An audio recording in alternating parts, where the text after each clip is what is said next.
У нашай краіне яшчэ ніколі не хавалі прэзідэнта. Як думаеце, праз колькі дзён беларусам раскажуць пра смерць Лукашэнкі? Дакладна не адразу. Пропагандисты навучились маскировать зникнение Лукашенки. Александр Лукашенко заслушал доклады главы администрации президента Дмитрия Крутого и председателя Совета Республики Натальи Качановой. Але ні Лукашэнкі, ні сустрэчы не показалі. Гэтак выглядае інфармацыя на прэзідэнцкім сайце. Што ён рабіў 21 і 23 кастрычніка, бачым, а сустрэчы 22 з Крутым і Качанавай няма. На тэлебачанні показалі сустрэчу фотаздымкаў маладога Лукашэнкі і Качанавай ды Крутога.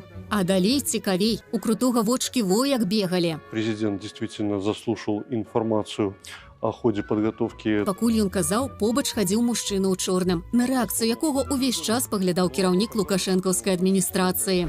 Лукашенко пропускае працу. Гуляе сярод тыдня або ўстаць з ложка і прыехаць на працу не можа.